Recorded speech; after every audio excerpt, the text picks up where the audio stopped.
বন্ধুরা, শুভ সকাল 12টা বাজে। তোমরা সবাই কেমন আছো? আশা করি ভালো আছো, সুস্থ আছো। আমিও ভালো আছি, সুস্থও আছি, আবার ঠান্ডাও লেগেছে, কারণ আমার 12 মাসের ঠান্ডার ধাত। ঠিক আছে, আজকে একটা টপিক নিয়ে কথা বলবো। যেটা নিয়ে কথা বলবো, দেখো আমার মতের সঙ্গে তোমাদের মতের মিল হয় কি না। ঠিক আছে, ভিডিওটা ভালো লাগলে অবশ্যই লাইক কমেন্ট করবে, শেয়ার করবে। ঠিক আছে, তো মানে কিভাবে কি শুরু করব সেটাই আমি বুঝতে পারছি না।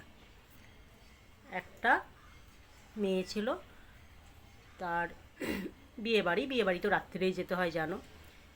সাজগোজ করেছে, তারপরে বন্ধুবান্ধবকে বলে রেখেছে যে এই সময় আসছি, যখন বেরোচ্ছে। তো তার মেয়েটার দাদা বলছে যাবি না। হ্যাঁ, মেয়েটা বলছে আমি বন্ধুবান্ধবকে বলে রেখেছি বিয়ে বাড়ি যাচ্ছি, খেয়ে দিয়েই তো চলে আসবো। বলছে না, এখন দেখছিস না দিনকালগুলো কেমন, তো যাবি না। যথারীতি যেতে দেয়নি, ভালো কথা, বোনকে ভালোবাসে, যেতে দেয়নি। তারপরে আবার 2-4 দিন পরে একটা বিয়ে বাড়ি। হ্যাঁ, ও দাদাটার পড়েছে, ছেলেটার, মানে যে বিয়ে বাড়ি যাচ্ছিল মেয়েটা তার দাদার বিয়ে বাড়ি পড়েছে। তো ফোনে কথা বলছে যে বিয়ে বাড়ি, তাহলে যে একটা মেয়ে আসার কথা আছে। বিয়ে বাড়িতে সবাই যায়, বলছে ওই মেয়েটাকে বন্ধুদের বলছে ফিটিং করে দিবি, প্রেম করবো, তাহলে সবাই মিলে একটু ড্রিঙ্কস মিক্স করবো, ভালো হবে, আনন্দ হবে, ভালো কথা। তো মেয়েটার বাবা সব শুনেছে ফোনে।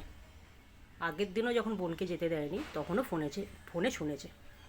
মেয়েটার বাবা যেতে দেয়নি ছেলেটাকে, বলছে তোর বোন যখন যেতে পারবে না তুই কেন যেতে পারবি, তুই কেন যাবি। বলছে রাত্রির, এবার আমি তো ছেলে, আমার কোনো অসুবিধা নেই। হ্যাঁ, আমার বোন তো মেয়ে, তাই আমি রাত্রিরে যেতে দিইনি।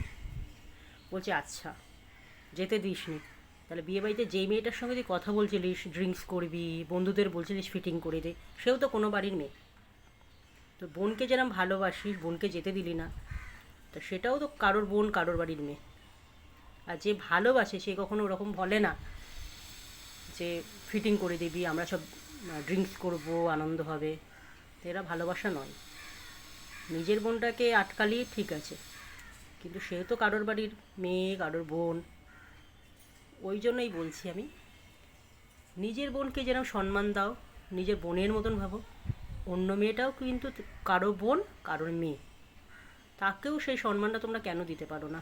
সব পুরুষকে আমি বলছি না, বেশি অনেক পুরুষ আছে এরকম, অনেক ছেলেরা আছে এরকম, কেন দিতে পারো না?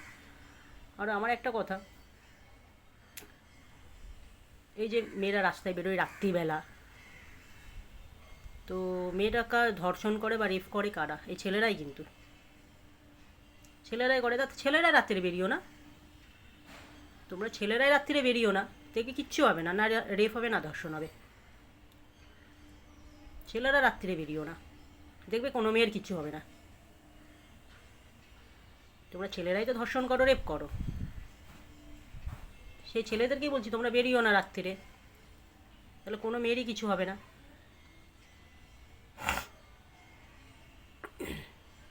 নিজের বাড়ি যেরকম বোনটা যেরকম, পরের বাড়ির মেয়েটাও কিন্তু সেরকম, কারোর বোন কারোর মেয়ে, এটা কিন্তু সবসময় মাথায় রাখবে তোমরা, যে নিজের বোনকে সম্মান করো, পরের মেয়েটাকেও সেভাবে সম্মান করতে শেখো। এই 2-4 দিন আগে দেখলাম ইউটিউবে, 95 বছরের বৃদ্ধা 95 বছর, মানে 2 দিন পরে সে মরে যাবে, তাকে ধর্ষণ করেছে লাগাতার। লাগাতার মানে 2 জন বা 3 জন ছিলই, ওই জন্যই লাগাতার বলেছে।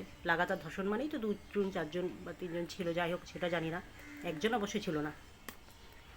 তাহলে চিন্তা করো আমরা কোথায় বাস করছি। এগুলো, এই যে ধর্ষণ রেপ শুনতে শুনতে আমাদেরই কান পচে গেছে, সত্যি কথা, আমাদেরই কান পচে গেছে। মানে এদের মস্তিষ্কগুলো কি, মানে এরা বেজন্মার বাচ্চা না শুয়োরের বাচ্চা না বোকাচোদা, আমি সত্যি কিছু ভেবে পাচ্ছি না, বিশ্বাস করো। আরে গালাগালি দিয়ে বলো, সত্যি কথা, এদের মস্তিষ্কগুলো কি, 95 বছর বুড়ি, বলো তো। মানে শুনলেই না মানে গা হাত পা জ্বলে যায়, মনে হয় তাকে যদি পায়, মানে কী যে করবো ভগবানই জানে।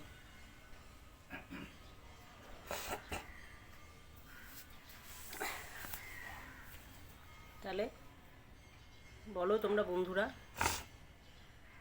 আমি ভুল বললাম না ঠিক বললাম? আমার আর কিছু বলার নেই।